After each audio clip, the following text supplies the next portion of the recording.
Dalam nama Bapa dan Putra dan Kudus. Amin. Allah Bapa di surga, kami berkali-kali mengalami kehausan, kelaparan akan makanan duniawi, akan harta, akan milik. Tetapi kami juga seringkali lebih daripada itu mengharapkan kelaparan akan cinta, akan kehausan, akan kasih yang tak terbatas, akan keabadian. Untuk kami ya Bapa, supaya kami mampu dan dimampukan untuk mengalami Engkau sebagai Sang Penebus Penyelamat bagi kami. Terpujilah namamu kini dan sepanjang segala masa. Amin. Saudaraku terkasih dalam Kristus, tak seorang pun tidak lapar, tak seorang pun tidak haus. Dan ini suatu, katakanlah, penemuan atau pemberian diri yang jenius dari Yesus. Bahwa dia menjadi roti, menjadi anggur. Roti simbol dari kelaparan manusia. Anggur dari kehausan manusia. Dan itu dan Yesus mengatakan, ini tubuhku, ini darahku, yang kuberikan kepadamu dengan gratis. Dan ini mengandaikan suatu kerinduan hati Allah untuk bersatu dengan manusia. Untuk menyatu, untuk dalam tanda petik lebur dalam seluruh diri kita. Dari kepala, kaki, dan seluruh bagian dari kita. Seperti kita kalau makan dan minum itu menyatu dalam seluruh diri kita. Dan itu kerinduan Allah yang luar biasa. Dan itu kita nyatakan di dalam Ekaristi Kudus. Ketika Yesus melipat gandakan roti dan anggur, melipat gandakan makanan dan ikan kepada 5.000 orang, ya, tidak termasuk wanita dan anak-anak. Begitu luar biasa. Jadi saudaraku terkasih, Ekaristi ini merupakan sesuatu yang menjadi suatu anugerah yang terbesar yang Tuhan berikan kepada kita manusia. Nah, tetapi kita lihat bahwa, kita perhatikan bahwa dalam pengalaman bacaan pertama dan Injil, kita lihat bahwa itu juga merupakan sesuatu keterbatasan manusia, di mana keraguan manusia bahwa dia butuh sesuatu dan dia tidak dapat memenuhinya. Tetapi Tuhan melimpahkan, memberikan kelimpahan yang besar. Jadi dengan kata lain, Tuhan mengajak kita untuk bekerja sama di dalam menghayati kehidupan ini. Ada bagian kita yang harus kita kerjakan, tapi ada bagian lain yang Tuhan memberikan kelimpahan kepada kita. Nah, maka saudaraku terkasih dalam Kristus, kita harus apa? Jadi hidup kita harus ada lapisan-lapisan. Secara fisik, Tuhan tidak akan meninggalkan kita. Yakin. Dalam perjanjian lama kita, ketika bangsa Israel keluar dari Mesir 40 tahun sampai ke tanah terjanji, bagaimana Tuhan menyediakan makanan bagi mereka, menyediakan hidangan, menyediakan segala-galanya dalam perjalanan di padang gurun. Impossible kalau tanpa bantuan Tuhan, tidak mungkin. Dengan kata lain, Tuhan pasti akan memberikan yang terbaik bagi kita sebagai orang yang diciptakan, sebagai anak Allah, sebagai orang terpilih. Ya, dan itu harus kita perhatikan. Nah, tentu harus meningkat lebih dalam, yaitu apa? Kebutuhan emosional.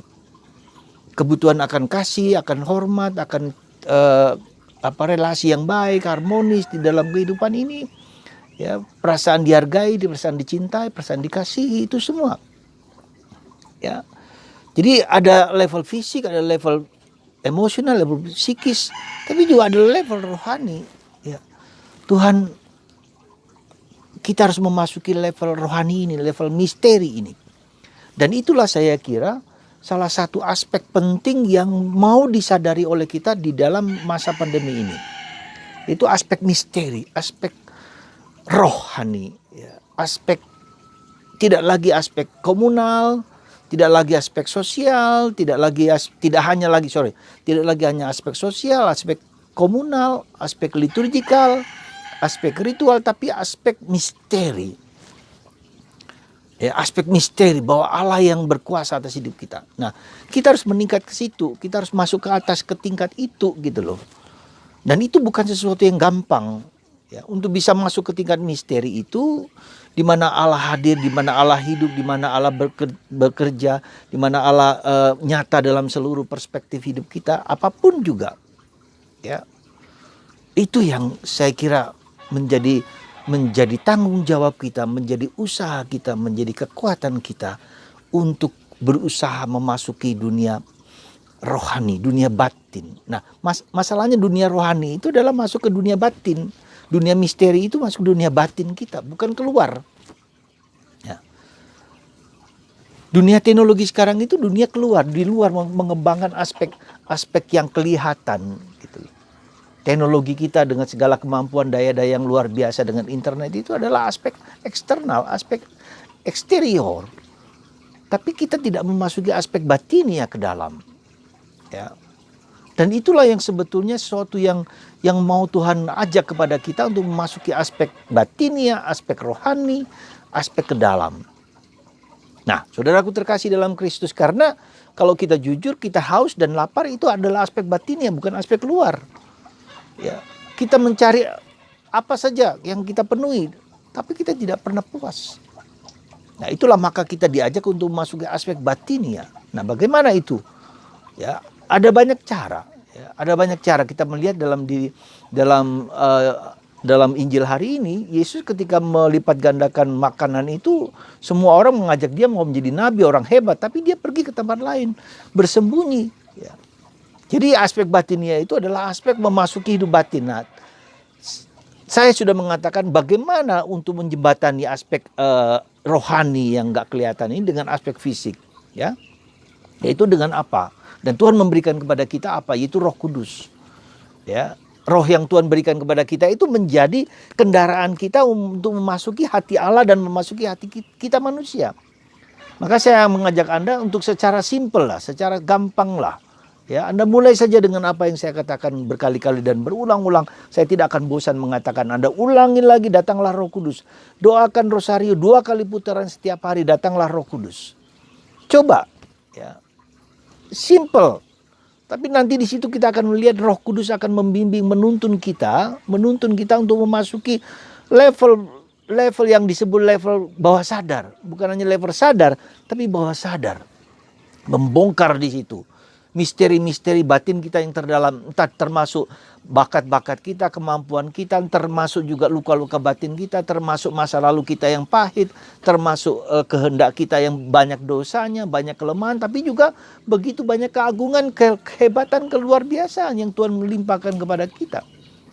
Di dunia batin itu begitu luas, seperti orang bilang iceberg, gunung es, yang di atas itu hanya berapa persen, 20% yang sadar, yang di bawah adalah 80% nggak sadar. Nah, disitulah Tuhan membongkar, menunjukkan kepada kita. Dan dalam tradisi Karmel Teresa Avila ada 7 ruangan, ya, ada 7 ruangan. Di ruangan ke-7 lah Tuhan bertata di situ. Nah, jadi kalau kita bersatu dengan Tuhan, kita sudah bersatu dengan Tuhan, tapi mungkin ya bukan di ruangan ke-7, mungkin di ruangan pertama, bahkan agak sedikit keluar, belum masuk ke ruangan pertama, bahkan mungkin. Karena ruangan pertama itu adalah ajakan kita untuk berdoa dengan serius, ya, dengan sungguh-sungguh. Itu problemnya. Jadi kita sudah berada di hadirat Allah, tapi kita belum melihat dari muka ke muka. Kita mungkin berada di ruangan, di halaman rumah Allah, di luar kita hanya mendengar suaranya, tetapi sambil lalu. Ya, nah sekarang langkah pertama yang paling penting untuk memasuki ruang pertama adalah dengan doa. Doa, terlebih doa hening, doa sunyi. Ya. Di sanalah kita mengungkapkan apa yang menjadi kegelisahan, kecemasan hati kita. Ya. Lalu dengan doa hening itu kita mendengarkan, deep and compassionate listening. Ya. Mendengarkan apa? Mendengarkan suara hati kita, mendengarkan yang terdalam dari kerinduan hati kita yang terdalam. Jadi saudaraku yang terkasih dalam Kristus, sekali lagi Tuhan sudah hadir di dalam diri kita. Dia sudah bersatu dengan kita. Dia ingin supaya kita lebih dekat untuk memasuki ruangan-ruangan yang ke-7 kalau bisa. Ya, kalau bisa, tidak semua orang bisa. Karena ada ruangan itulah maka kita dibutuhkan suatu keberanian untuk terjun. Percaya kepada kehendak Allah untuk masuk ke dunia batin, ruang yang pertama. Maka saudaraku terkasih supaya kita yang mengalami Kristus yang sudah hadir dalam diri kita dalam Ekaristi. Dan pandemi ini sebetulnya suatu yang mengajak kita ke sana. Hanya kita kerap kali tidak mau dan takut untuk masuk ke sana. Ya, saudara, itulah yang saya yakini bahwa sekarang pandemi ini justru mengajak kita untuk memasuki batin kita yang terdalam. Ya, supaya kita bisa merasa puas, merasa katakanlah kehadiran Tuhan yang memberikan rasa mengagumkan, ya, seperti pengalaman Santa Teresa Avila dengan ekstasenya Tuhan yang melampaui batin pengalaman manusia, ya. Dan itulah sehingga ketika kita memasuki dunia batin, kita mengerti, kata Paulus, mengerti keselamatan itu apa. Dan keselamatan itu hanya pada Yesus, bukan hanya penebusan itu hanya pada Yesus, ya. Dan di dalam Yesus, ya, kita bersatu. Maka mari saudaraku terkasih, kita memasuki dunia batin kita, dunia Allah, dengan masuki kehendak Allah dalam diri kita. Semoga Anda dan saya bersedia mengalami kasih Yesus yang begitu mengagumkan itu. Tuhan mengasihi Anda. Tuhan hadir dalam Ekaristi. Dan ketika Ekaristi tidak dapat kita sentuh bersama-sama setiap hari, tetapi dalam online, dan ini masa darurat, ya, kita bisa melihat dengan online itu sebetulnya kita memasuki dunia maya, dunia batin, dunia roh, gitu loh. Coba kita lihat. Jadi ajakan kita untuk memasuki dunia batin itu begitu besar sekarang ini. Nah, Anda mau nggak? Anda mendengarkan nggak? Anda merasakan nggak? Ya, kita puas nggak ketika kita berada hanya di medsos, ya, mendengarkan pastor berkhotbah, tidak menerima dalam tanda petik menerima tubuh Kristus yang nyata begitu. Nah, ini kan sesuatu yang fisik, lalu kita harus naik ke atas ke dunia yang lebih dalam. Saudara, Tuhan mau memberikan segala-galanya untuk kita. Juga percayalah di masa yang sangat sulit ini secara fisik, kalau kita bersatu dengan Tuhan, Tuhan tidak akan meninggalkan Anda. Secara fisik Tuhan akan mengabulkan doa Anda ketika Anda mendengarkan Dia, ketika kita bersatu dengan Dia, ketika kita berdoa terus-menerus dengan Dia. Ya. Dan jangan lupa, meskipun kita tidak punya apapun juga, sekecil apapun, kita juga berbagi. Berbagilah sekecil apapun kepada orang sekitar. Seperti bacaan pertama hari ini, seperti anak kecil dengan 5 roti 2 ikan itu. Ya, dengan berbagi yang sekecil apapun, Tuhan akan mengingat kita kebaikan-kebaikan yang kita berikan. Meskipun sulit dipercaya. Ya, maka mari saudaraku terkasih, di pandemi yang tidak mudah ini, kita semua berani belajar berbagi sejauh kita mampu dan sejauh kita bisa. Ya, dengan berbagi, dengan memberikan perhatian, memberikan kemurahan hati kepada orang lain, Tuhan melimpahkan berkat yang melimpah kepada kita juga. Dan Tuhan mau hadir di dalam diri kita dalam kebersatuan yang luar biasa. Tuhan cinta pada Anda, Tuhan cinta pada kita. Tetapi bukalah hati kita, masuk dalam diri kita. Supaya kita merasa puas dengan kehadiran Kristus. Nah, kita tidak hanya makan roti, tapi juga mengerti sabda Allah. Siapa Yesus itu sesungguhnya? Bacalah kitab suci. Orang yang sungguh-sungguh mengalami Kristus harus mencintai kitab suci. Tanpa kitab suci, kita menjadi sulit mengerti siapa Yesus sebenarnya. Tuhan memberkati Anda, mengasihi Anda. Berkat Tuhan melimpah dalam diri Anda dan melindungi Anda dari segala virus, apapun juga, dalam nama Bapa dan Putra dan Roh Kudus. Amin.